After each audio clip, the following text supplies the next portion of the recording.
The Germans never suspected the playing cards. That simple deck tucked inside a Red Cross Christmas parcel, the one the prison guards waved through without a second look, contained a hidden map of Germany. And it helped prisoners of war escape a castle so fortified the Nazis declared it impossible to break out of. But here's what most people don't know. That wasn't even the strangest use for playing cards in World War II. Why were they everywhere? In hospitals, on submarines, pasted inside soldiers' helmets. And at the end, I'll show you why the most famous playing card myth from World War II isn't World War II at all. Welcome to WW2 Objects. Every object tells a story. Here's the thing. A deck of playing cards was never supposed to win a war. But by 1942, the US Army treated them as seriously as ammunition. Why? Because morale kills soldiers almost as surely as bullets do. General George C. Marshall understood this better than anyone. Early in his career, he'd stationed at a remote post in the Philippines with men performing brutal, grinding work. Marshall made a decision that surprised everyone around him. He ordered supplies to boost morale, checkers, books, games, playing cards. When those boxes arrived, according to the Marshall Foundation, the men were visibly moved. That lesson shaped everything Marshall did as Army Chief of Staff during World War II. He built an entire division around it, the Special Services Division, designed to deliver recreational equipment, including playing cards, to troops across every theatre of war. Think of it like your phone battery.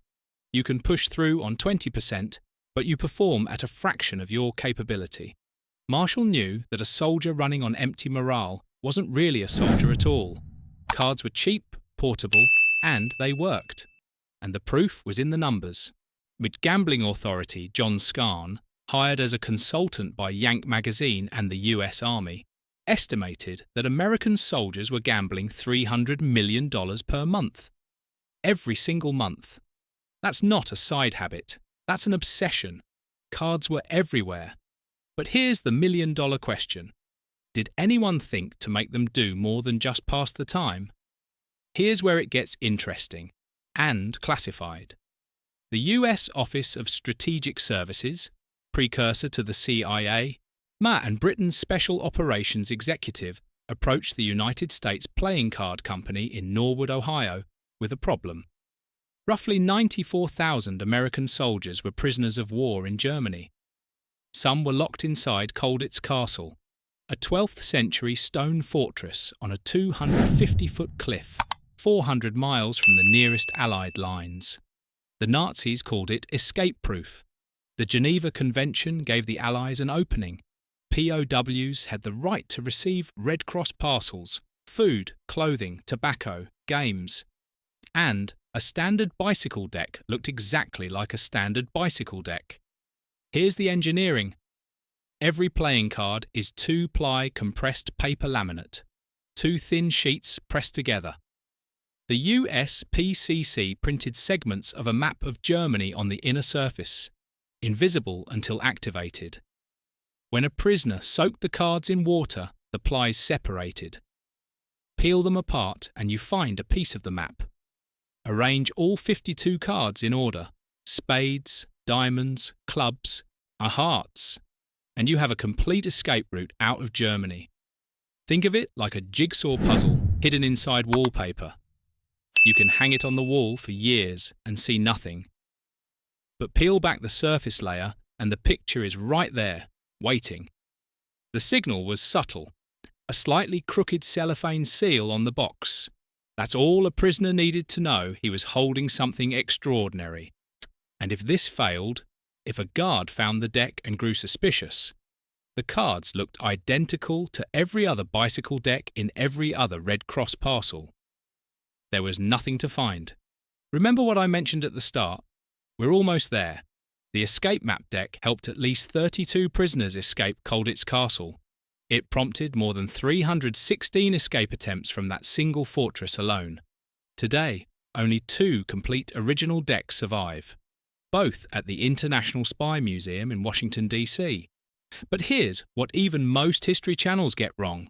The entire program was kept secret for years after the war ended, because technically, hiding intelligence tools inside humanitarian parcels was itself a violation of the Geneva Convention. The Allies knew it. They did it anyway, and they stayed quiet about it long after the guns went silent.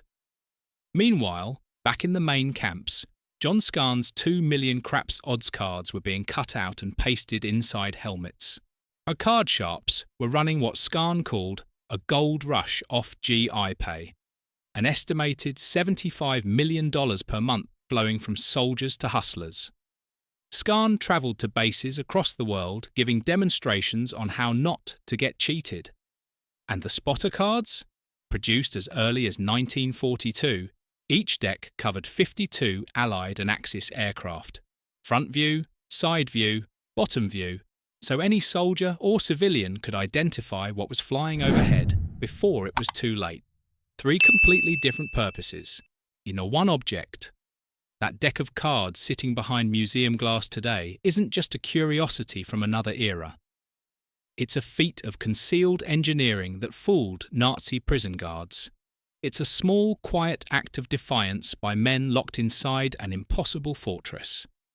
And it's proof that in the right hands, the most ordinary object becomes something the enemy never sees coming. Thank you for watching WW2 objects. From weapons to rations to escape tools. Drop your suggestions in the comments and we'll give you a shout out. Like, subscribe and hit the bell so you never miss a story from the battlefield.